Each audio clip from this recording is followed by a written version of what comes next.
Hello everyone, welcome back to my channel Pawan eco world.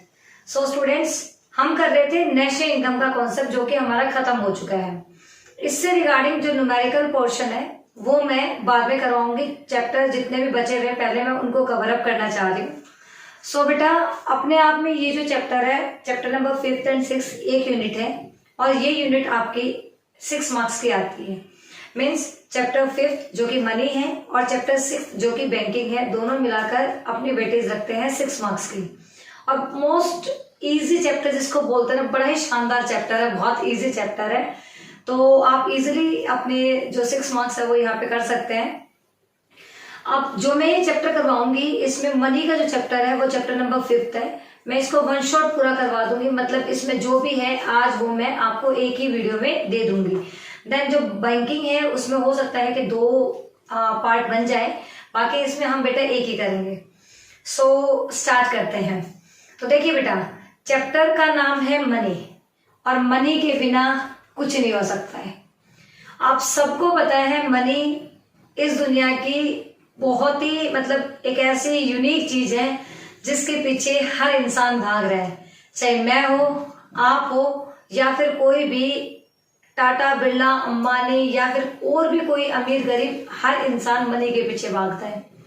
Money के लिए लड़ाइयां होती है, मनी के लिए झगड़े होते हैं, मनी के लिए मतलब रिश्ते नाते सब टूट फूट जाते हैं। आज हम उसी चैप्टर के बारे में बात करेंगे कि मनी बेसिकली होता क्या है। मनी जो है अपने आप में एक कहते हैं ना कि कुछ भी हो सकता है। मनी क्या है? कुछ भी हो सकता है, बशर्ते वो होना क्या चाहिए? मीडियम ऑफ एक्सचेंज होना चाहिए। तो मनी क्या है? एक मीडियम ऑफ एक्सचेंज है। देखिए, मनी इज एनीथिंग। मैंने क्या कहा? मनी कुछ भी हो सकता है। That is generally accepted as a medium of exchange. तो आपको क्या ध्यान रखना है कि मनी क्या हो सकता है? कुछ भी हो सकता है, बट वो मीडियम ऑफ एक्सचेंज होना चाहिए। तो बेटा क्या मतलब, ये हम आगे बाद में करेंगे। वैसे अगर मैं आपसे पूछूं, क्या मनी के बिना दुनिया चल सकती है? अगर आज के जमाने में या आज की जनरेशन में अगर पूछा जाए तो बेटा मनी के बिना दुनिया नहीं चल सकती है। बट पहले तो ऐसा होता था, मनी के बिना दुनिया चलती थी। तो फिर अब ऐसा क्या हो गया? मनी के बिना जब दुनिया चलती थी तो उस टाइम पे काफी सारी प्रॉब्लम्स, काफी सारे हर्डल्स हमें फेस करनी पड़ती थी। अब देखिए, जब भी कोई नई चीज आती है हमारे पास, जब भी कोई नया इन्वेंशन होता है तो पहले वाले में कोई ना कोई प्रॉब्लम होती है, तभी तो इन्वेंशन होता है।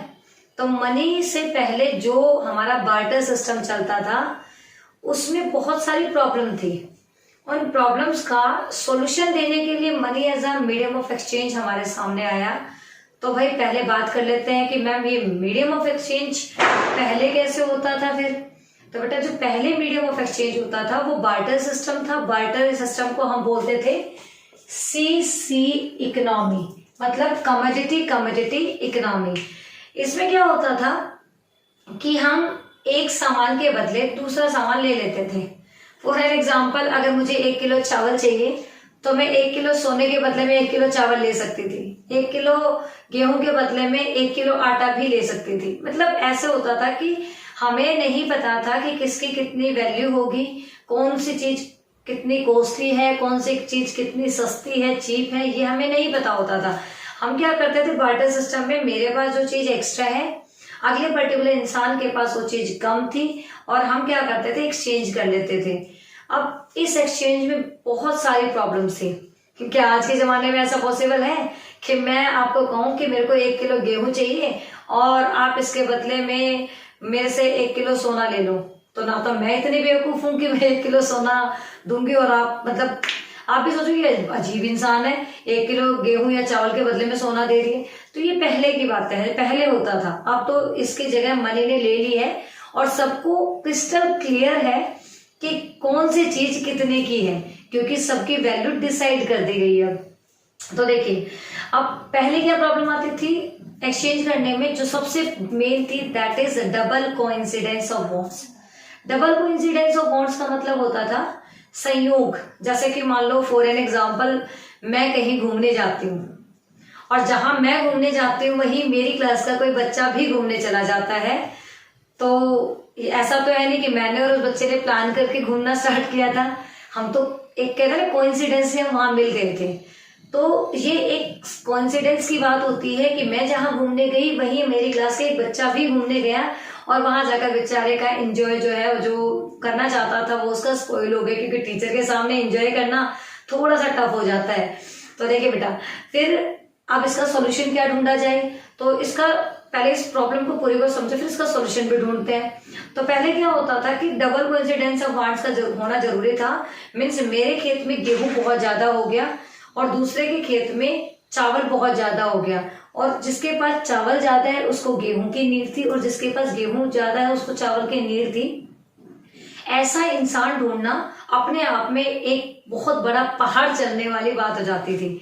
तो इसे बोला जाता था डबल कोइंसिडेंस ऑफ बॉन्ड्स। तो सबसे मेन जो ड्रॉबैक थी बार्टर सिस्टम की ये वही थी। इसके वजह से money as a medium of exchange हमें ढूंढना पड़ा। इसीलिए हम कहते हैं कि मनी एक परफेक्ट चीज है जिससे हम चीजों को मतलब जो है एक्सचेंज कर सकते हैं। मनी ने हमें सेल भी बताया और परचेज भी बताया कि अगर हम किसी को सामान बेच रहे हैं दैट इज कॉल्ड सेलिंग, और अगर हम किसी से सामान खरीद रहे हैं तो दैट इज कॉल्ड परचेजिंग। उससे पहले ना कोई सेल था ना कोई परचेज था, सिर्फ एक्सचेंज होता था। एक ने दाल दिया, दूसरे ने चावल दिया, एक ने टमाटर दिया, दूसरे ने हरी सब्जी दे दी, लाइक दैट ऐसे होता था। तो इसी तरीके की अगर मैं कहूं कि पहले के जमाने में वैल्यू को स्टोर कैसे करते थे, मतलब आज हम सेविंग अकाउंट बनवा लेते हैं, करंट अकाउंट बनवा लेते हैं, एफडी बनवा लेते हैं, तो बहुत सारी जो चीजें हैं पैसे हैं वो हम वहां पे सेव कर सकते हैं। अपनी फ्यूचर की आने वाले सर्कमस्टांसेस से बचने के लिए हम पैसे को स्टोर कर सकते हैं। बट पहले क्या होता था, टमाटर प्याज आलू अगर हमें स्टोर करने लेंगे तो खराब हो जाएंगे। टमाटर तो वैसे भी बहुत ही महंगे महंगे आते रहते हैं, टाइम टू टाइम भी चेंजमेंट आता रहता है, तो ये चीजें खराब हो जाती थी।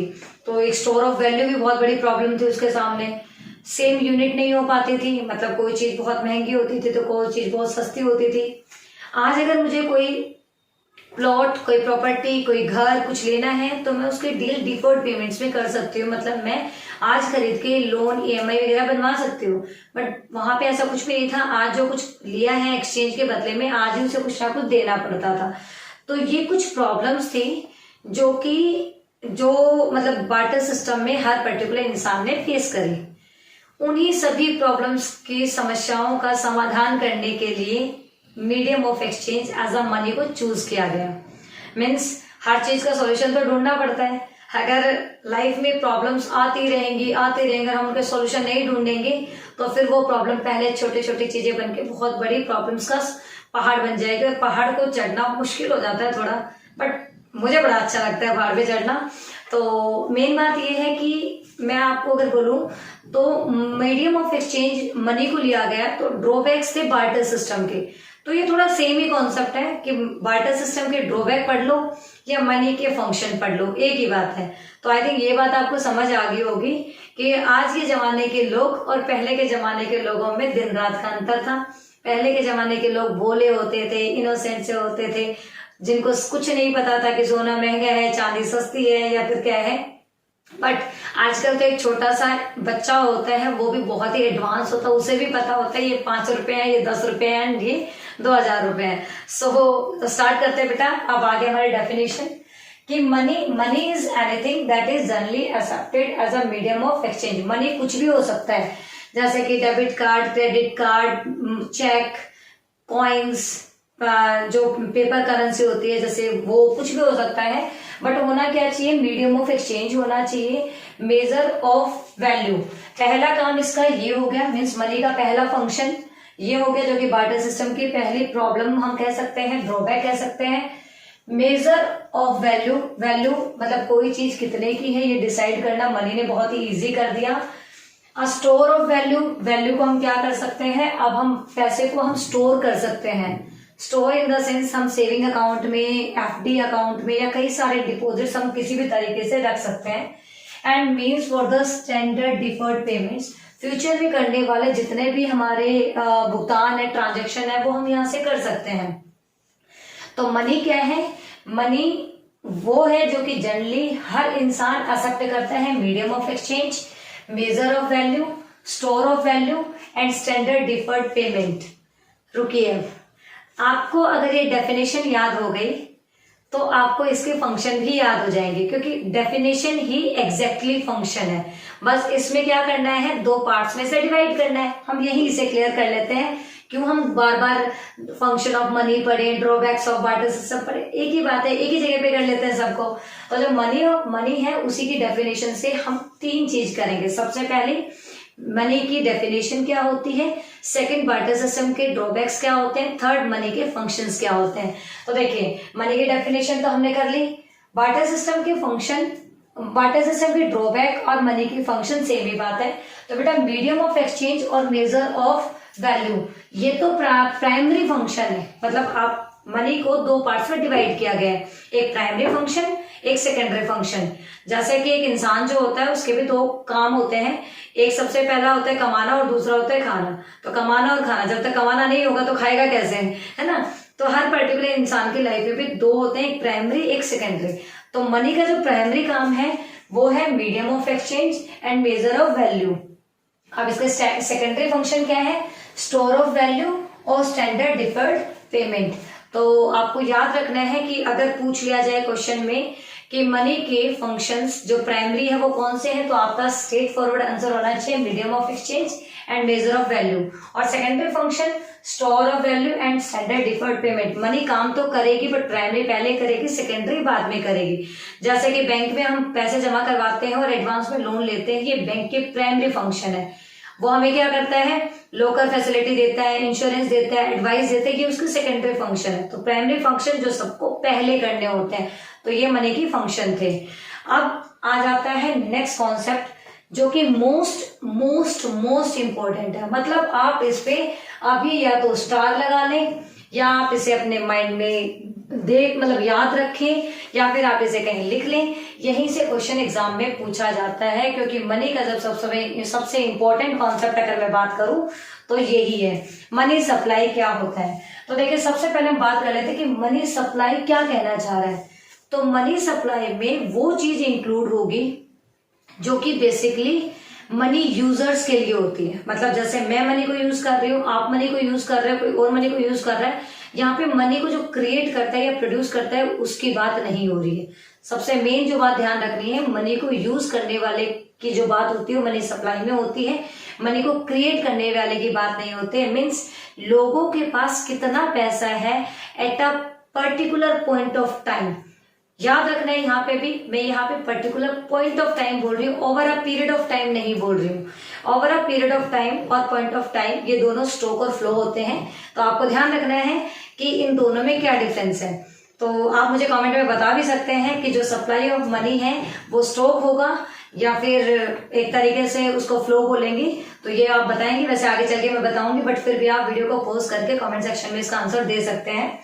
तो देखिए money supply refers to the total value money held by the public at a particular point of time. Money supply में आपको जो सबसे मेन याद रखना है that is public particular point of time. लोगों के पास आज अभी कितना पैसा है एक पॉइंट ऑफ टाइम पे, हम उसे मनी सप्लाई बोलते हैं। तो मनी सप्लाई बेसिकली क्या होता है, एक कह सकते हैं कि हम एक स्टॉक कॉन्सेप्ट होता है। कैसा कॉन्सेप्ट है, स्टॉक कॉन्सेप्ट है। तो देखिए बेटा मेजर्स ऑफ मनी सप्लाई। अब मनी सप्लाई को क्या किया गया है, फर्दर बताया गया है, इसके 4 मेजर्स होते हैं, M1, M2, M3 और M4। अब जो M1 है और M2 है इसे नैरो मनी बोला गया है। क्या बोला गया है, नैरो मनी।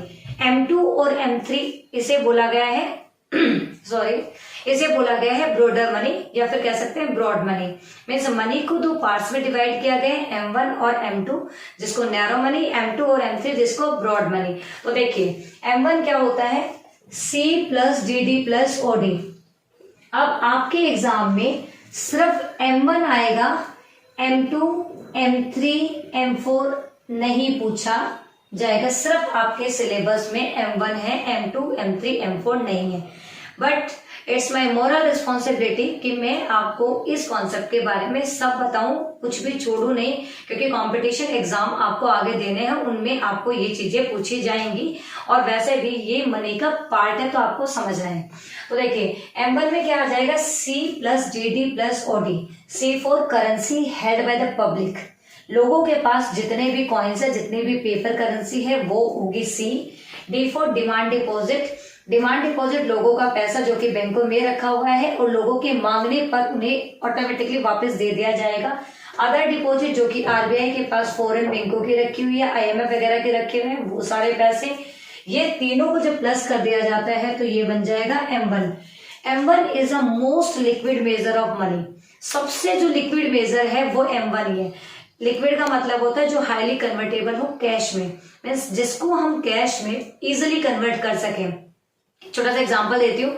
मेरे पास सोना है और एक तरफ मेरे पास एक पेपर है किसी प्रॉपर्टी की जिसपे लोन भी हो रखा है, तो इन दोनों में से हाईली कन्वर्टेबल कौन सा होगा कैश में, इसे भी आप कमेंट सेक्शन में बताएंगे। आपको याद रखना है कि जो चीज मार्केट में जब कन्वर्ट हो जाए पैसे में, तो गोल्ड एक ऐसी चीज है जो कि हाईली कन्वर्टेबल है, प्रॉपर्टी के कागज, ऊपर से उस पर लोन भी है। तो ऐसे सिक्योरिटीज जो होती हैं, ऐसे जो कागज होते हैं, वो हाईली कन्वर्टेबल कैश में नहीं है, तो हम उसे लिक्विड एसेट्स में काउंट नहीं करेंगे। Gold is a liquid assets क्योंकि इजिली कन्वर्ट हो जाती है कैश में। तो यहाँ पे क्या याद रखना है, C currency held by the people. D demand deposit जो कि कमर्शियल बैंकों के पास में आम जनता ने रख रखी है। डी अदर डिपॉजिट जो कि आरबीआई के पास रखी हुई है, फॉरेन बैंकों की, आईएमएफ की या वर्ल्ड बैंक वगैरह की, सबकी वो, इन तीनों को प्लस कर दिया जाएगा तो M1 मेजर कंप्लीट हो जाएगा। M1 ही सबसे मेन क्वेश्चन एग्जाम में पूछा जाता है। M1 ही ऐसा है जो कि ज्यादा यूज में आता है। M1 ही एक ऐसा है जिसे लिक्विड एसेट्स में सबसे ज्यादा काउंट किया जाता है। M2 का मतलब यहाँ पे हम ले लेते हैं M1। देखिए अब M1 है तो सबसे जो कहते हैं ना कि सबसे नैरो मनी है, मतलब इसमें थोड़ा आएगा, जो भी लोगों के पास है वही चीज आएगी, जो कि डिमांड डिपॉजिट है वही चीज आएगी, जो अदर डिपॉजिट है वही चीज आएगी। बट जब M2 की बात होगी तो उसमें M1 तो होगा, M1 मतलब C plus DD plus OD तो होगा, बट साथ में saving deposit with post office saving bank पहले करते थे लोग, पहले के जमाने में पोस्ट ऑफिस में, आजकल थोड़ा कम करते हैं बट होती तो अभी भी है।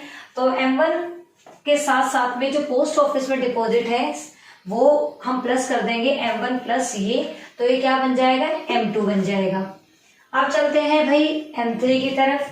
M3 में आएगा M1 plus net time deposit with bank. M1 तो आएगा, अब इसमें हम जो टाइम डिपॉजिट है, जो टर्म डिपॉजिट, जो FD है वो भी इंक्लूड कर देंगे। देन आ जाएगा M4। M3 तो आएगा ही, इसमें प्लस आएगा total deposit with post office saving bank, ये सारी चीजें आ जाएंगी। तो M1 प्लस M2 ये दोनों तो बन जाएंगे हमारे नैरो मनी, M3 और M4 बन जाएंगे हमारे ब्रॉड मनी। अब ये तो था हमारा एक चैप्टर जो कि छोटा सा, इसके अलावा इस चैप्टर में छोटे छोटे कुछ और भी पॉइंट्स दिए गए होंगे, जैसे फीड मनी क्या होती है, फिड्यूसरी मनी क्या होती है, एक क्रेडिट मनी क्या होती है और फुल बॉडीड मनी क्या होती है। तो देखिए बेटा, जितनी भी फीड मनी है वो गवर्नमेंट अथोराइज करती है मीडियम ऑफ एक्सचेंज के लिए, जैसे कॉइन्स हो गए, पेपर मनी हो गया, जैसे कि 2000 के नोट। फिड्यूसरी मनी पे और पेयर के बीच में एक अच्छा रिलेशन होता है, या फिर कह सकते हैं म्यूचुअल अंडरस्टैंडिंग। अगर मुझे कोई डील करनी है किसी प्रॉपर्टी की और उसके बदले में किसी को चेक देती हूँ और वो मुझे अच्छे से जानता नहीं है, तो मुझे मना कर सकता है चेक के लिए। मतलब ये है कि मैं उसे कैश ही दूं, वो उसके लिए मुझे एक बाउंड कर सकता है, बट अगर वो मुझे जानता है तो चेक को एक्सेप्ट कर लेगा। तो पे और पेयर के बीच में जब दोनों की अंडरस्टैंडिंग होती है उसे बोला जाता है फिड्यूसरी मनी। इसमें बेसिकली चेक आते हैं। देन जो क्रेडिट मनी और फुल बॉडीड मनी है, जो क्रेडिट मनी है उसके अंदर क्या होता है कि जो मनी वैल्यू है वो ज्यादा होती है और जो उसके अंदर मटेरियल कमोडिटी वैल्यू लगी होती है वो उसमें बहुत ही कम होती है। देन एक होती है फुल बॉडीड मनी, जो कि पहले के जमाने में आती थी, जिसमें जैसे सिल्वर के कॉइन्स आ गए, गोल्ड के कॉइन्स वगैरह, ये सारे। तो ये भी कुछ फॉर्म्स ऑफ मनी थे, feet money, fiduciary money, full bodied money और क्रेडिट मनी। इनके अलावा भी आपको दो और भी छोटी छोटी बातें सुनने को मिलेंगी कि ये मतलब एक ग्रोस डिमांड डिपॉजिट क्या होती है और नेट डिमांड डिपॉजिट क्या होती है। एक आएगा हमारे पास में ग्रोस डिमांड डिपॉजिट और एक आएगा नेट डिमांड डिपॉजिट। तो देखिए भाई, जो ग्रोस है ना उसमें होते हैं जितने भी इंटर बैंक क्लेम है, मतलब एसबीआई पंजाब नेशनल से कुछ मांगता है, मतलब उसने लोन ले रखा है, या फिर जो एसबीआई है उसने किसी यूको बैंक से, यूनियन बैंक से ले रखा है, मीन्स एक दूसरे के जो क्लेम है वो ग्रोस के अंदर आएंगे। और अगर किसी के कोई भी क्लेम नहीं है आपस में तो नेट डिमांड डिपॉजिट के अंदर आएंगे। तो ये था हमारा चैप्टर नंबर 5, जो कि ऑलमोस्ट मैंने जितनी भी चीजें इसमें इंक्लूडेड थी वो सब मैंने बता दी। इसका जो मोस्ट इंपॉर्टेंट कॉन्सेप्ट है that is money supply. One word में पूछा जा सकता है कि मनी सप्लाई एक स्टॉक कॉन्सेप्ट है या फ्लो कॉन्सेप्ट है। साथ में मनी की जो फंक्शंस है वो भी यहाँ से बहुत ही इंपॉर्टेंस रखते हैं। तो ये एक छोटा सा प्यारा सा खूबसूरत सा चैप्टर था।